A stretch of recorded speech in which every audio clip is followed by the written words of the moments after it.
Hi, I'm Peter Adamson, and you're listening to the History of Philosophy podcast, brought to you with the support of King's College London and the Leverhulme Trust. Online at www.historyofphilosophy.net. Today's episode, A God is My Co-Pilot, the life and works of Plotinus. We seem to expect that a great life should have a great ending. Hence the fascination of famous last words, deathbed remarks that show wit or insight, or simply sum up the personality of the one who utters them. The best ones are probably apocryphal, like the one attributed to Oscar Wilde, either that wallpaper goes or I do, and Goethe's supposed dying request for more light. But apparently the great physicist Richard Feynman really did say, "I'd hate to die twice, it's so boring." As in so much else, the ancients set a high standard for the rest of history with their last words. It's hard to see past Julius Caesar's "Et tu, Brute" for the top entry in this competition, but Socrates' "We owe a cock to Asclepius" should get an honorable mention. And then there's the dying remark of the greatest philosopher of late antiquity, Plotinus. He said to a friend who was sitting with him, "Try to bring back the God in us to the God in the universe." As if that wasn't good enough, a snake appeared and wriggled out through a hole in the wall, just as Plotinus shuffled off his mortal coil. The year of his death was 270 AD, and the place was Campania, a region in Italy to the south of Rome. Plotinus had come to Rome to open a philosophical school. Whether he meant to or not, he also opened a new chapter in the history of philosophy. A good case can be made for seeing Plotinus as the most influential Western philosopher of all time, apart from Plato and Aristotle themselves. The case would go like this. Plotinus is recognized as the founder of the tradition we call Neoplatonism. He fused together the doctrines he claimed to find in Plato with many of Aristotle's ideas, along with a healthy dose of Stoicism. The resulting mixture proved appealing, to put it mildly. It would be embraced by pagans and also Christians of Byzantium and Western Europe, by Christians, Jews, and Muslims who lived in the Islamic world and wrote in Syriac, in Arabic, in Persian, in Hebrew. Within decades of Plotinus's death, Augustine drank deeply from the Neoplatonic stream. A millennium after Plotinus lived, Thomas Aquinas would do the same. Neoplatonism would become, if anything, even more dominant in the Renaissance, finally being chased away from center stage in the early modern period. Western philosophy began about 2,500 years ago with the pre-Socratics, and for about half that time, from the 3rd to the 15th centuries AD, philosophy was, to a significant extent, dominated by Neoplatonism. The achievement is so significant that it remains impressive even once we register a few caveats. For one thing, Plotinus never set out to create a new philosophical system. As I've said before, he and other late ancient Platonists called themselves just that, Platonists, not Neoplatonists, a term devised by modern scholars and originally used in a rather dismissive fashion. We should also recognize that the new Platonism of Plotinus was not as new as is sometimes thought. Having covered the previous centuries of philosophy without any gaps, we know that thinkers in those centuries, especially the so-called Middle Platonists, anticipated Plotinus's ideas to a great extent. So much so that, as I've also mentioned before, Plotinus's detractors accused him of plagiarizing from the earlier Platonist Numenius. For these reasons, the Platonists who came after Plotinus did not see him as representing a break with the earlier tradition any more than Plotinus saw himself this way. Neoplatonists, like Iamblichus and Proclus, respected Plotinus deeply, but they saw him as only one particularly significant link in a chain of Platonist authorities. When they mention him by name, it is often to criticize him. Finally, we should bear in mind that, especially in the medieval period, Neoplatonism could travel without the original texts of Plotinus in tow. Most Latin medieval thinkers had no access to his writings. In Arabic, his texts were only partially available in a translation that was incorrectly ascribed to Aristotle. We ourselves are more fortunate. We can read everything Plotinus wrote. For this, we must thank Plotinus's student Porphyry, who produced an edition of the writings. He gave the individual treatises titles, which they had lacked before, and called the entire thing Enneads, meaning nines. This is because he had grouped the treatises into 6 sets of 9. Porphyry was as much a sucker for numbers and their deeper symbolism as the next Platonist, so naturally, the possibility of arranging his master's philosophy in this format was irresistible. In fact, he cheated a bit to get the 6 by 9 result, taking longer works and splitting them up into several treatises, in one case dividing a treatise in the middle of a sentence. The most striking example is a lengthy work by Plotinus known nowadays by the German nickname Großschrift, which sounds like it means disgusting treatise, but actually just means big treatise. Porphyry not only divided it into 4 separate pieces, but he separated them and put them out of order in various sections of the Enneads. The moral of this story is, if one of your students offers to edit your collected writings, ask to see the planned table of contents first. Still, we should, as I say, be grateful to Porphyry not only because he preserved Plotinus's writings for posterity, but also because he wrote a kind of introduction which was attached to the editions and was transmitted in manuscripts of the Enneads. This introduction combined a biography of Plotinus with an explanation of how the Enneads were put together, along with a few tributes to Plotinus by contemporaries. This so-called Life of Plotinus is absolutely packed with memorable anecdotes and fascinating windows into the activities of Plotinus's school, and, in its way, is as invaluable a document for the birth of Neoplatonism as any of Plotinus's own treatises. In writing the Life, Porphyry has 2 great themes. First, Plotinus was a really wonderful guy. Second, Porphyry is a pretty wonderful guy too. Porphyry rarely misses a chance to let the Life reflect well on himself. The scholar Gillian Clark has remarked that the phrase "I, Porphyry" recurs in the Life so often that it is unintentionally comic. In particular, Porphyry wants to leave the reader with the strong impression that he, Porphyry, is Plotinus's most cherished and important disciple. For instance, he lets it drop that Plotinus's best works were those written after he, Porphyry, joined the school, and that some of these were written in direct response to probing questions raised by him, Porphyry. He has some competition here from another disciple of Plotinus named Aemilius. This might explain why Porphyry starts the Life with the following anecdote. Aemilius wanted to have Plotinus sit for a painted or sculpted portrait. Plotinus said, "Isn't it enough that I have to carry around the image that is my body, without making an image of that image?" Aemilius responded by inviting a painter to attend sessions at the school until he'd memorized Plotinus's face, and with further input from Aemilius, a portrait was made anyway. It's a good story, and one which highlights Plotinus's consistency in adhering to Platonist principles. Also, it just happens to put Aemilius in a slightly bad light. You can imagine Porphyry watching the whole thing unfold, thinking, "Oh man, if I ever write a biography of our master Plotinus, I'm definitely starting with this." He also mentions that a set of copies of Plotinus's works prepared by Aemilius produced complaints, though Porphyry does excuse Aemilius by saying that Plotinus's way of writing was just rather unusual, which is true enough, as anyone who has read him in Greek can attest.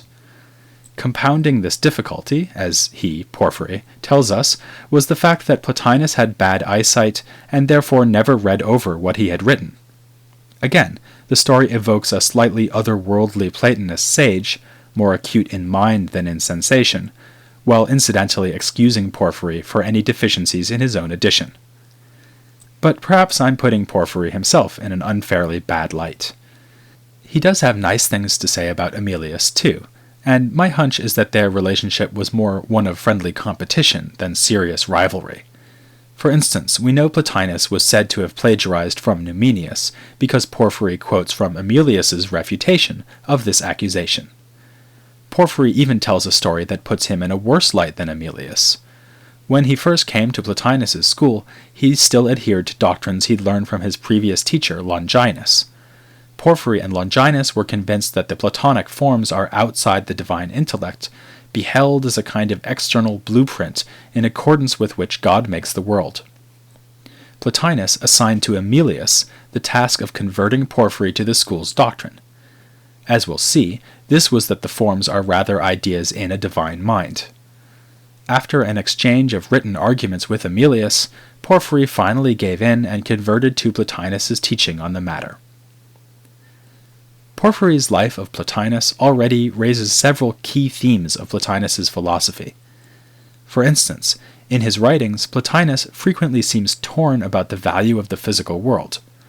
As a Platonist, his fundamental ethical teaching is to turn away from the things of the body and pursue the life of the mind, which for him means discovering one's true self. The point is made by numerous anecdotes, including the story about the painting. Elsewhere in the Life, Porphyry tells how Plotinus was able to continue contemplating intelligible things even while having a conversation. Other anecdotes connect this spiritual perfection of Plotinus to late ancient religious beliefs.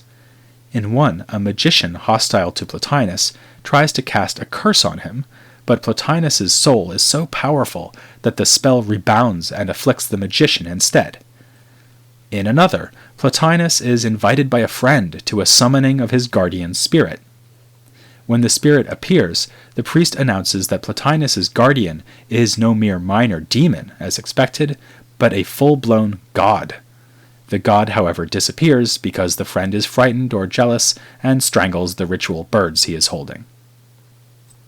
From these stories, we get a strong sense of Plotinus as an otherworldly figure, who barely deigns to notice his own body, who dwells more with the gods than with the rest of us. Yet Porphyry tells us that Plotinus was a man of this world, as well as the divine world. He attracted students from all over the Mediterranean. Porphyry was from Tyre in modern-day Lebanon, and other students came from Egypt, like Plotinus himself, from Arabia, from Palestine.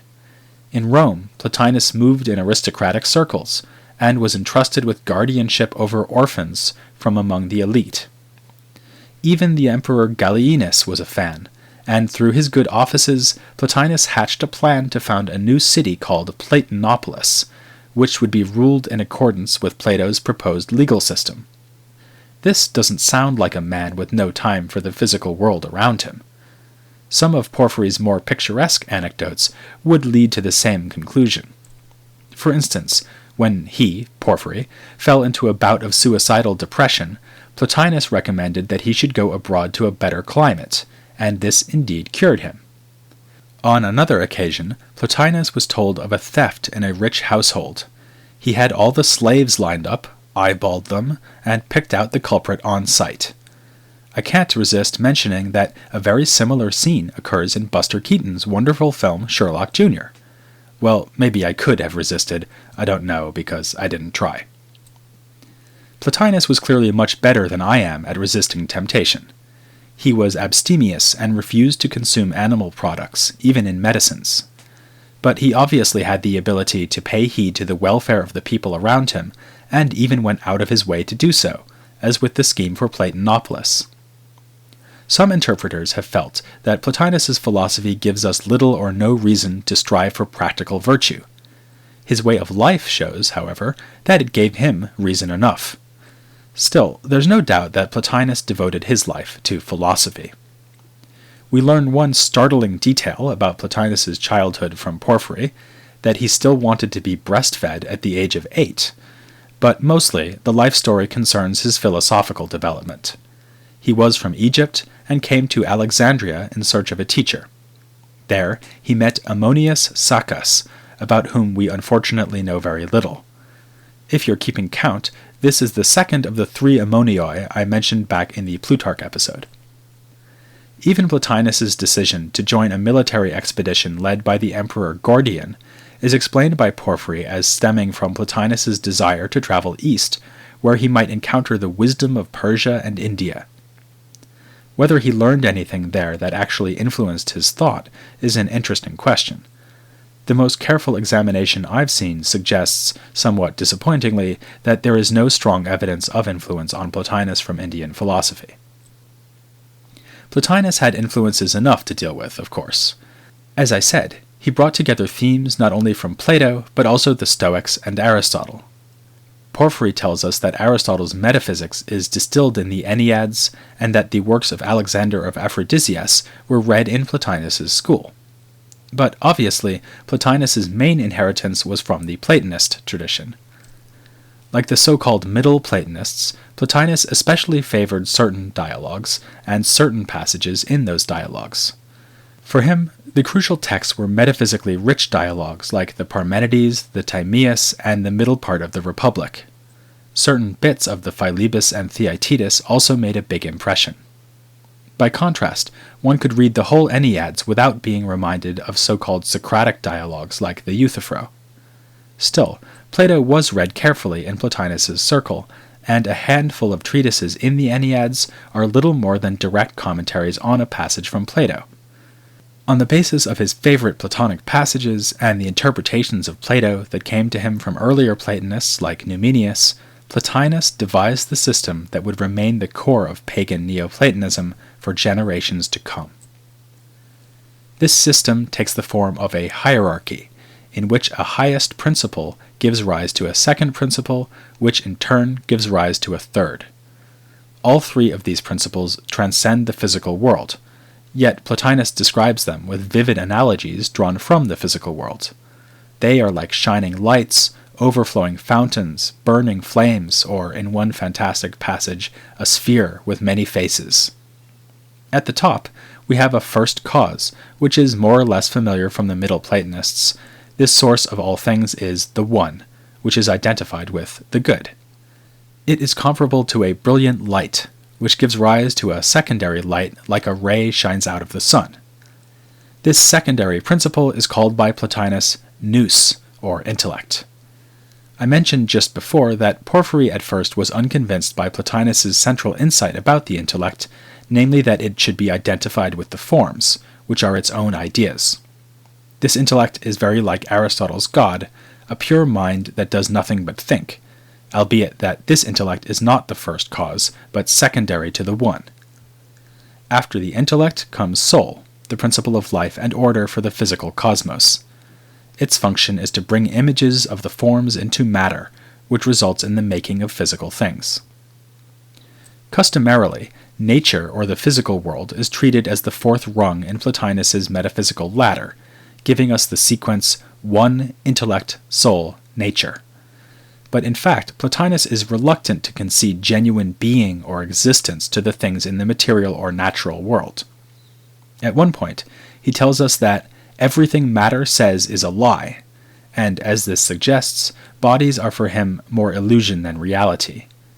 Hence his remark to Emilius that his own body is only an image of his true self. He would disagree with Hamlet, who was frustrated that his too solid flesh refused to melt and resolve into a dew. For Plotinus, our bodies are only seemingly solid, since they are in continual flux, making a constant retreat into non-being. At this level of reality, or apparent reality, Plotinus is a Heraclitean. So, to a considerable extent, Plotinus's metaphysical picture consists only of one intellect and soul. As we'll see, though, he does have the difficulty of explaining why we have matter to receive the fleeting images of the forms that yield bodies. The consequences of all this are momentous, and not only for metaphysics. For example, in epistemology. Even the sketch of the system I've just given shows that for Plotinus, genuine knowledge must involve access to the intellect and its forms, rather than pertaining to the bodily world.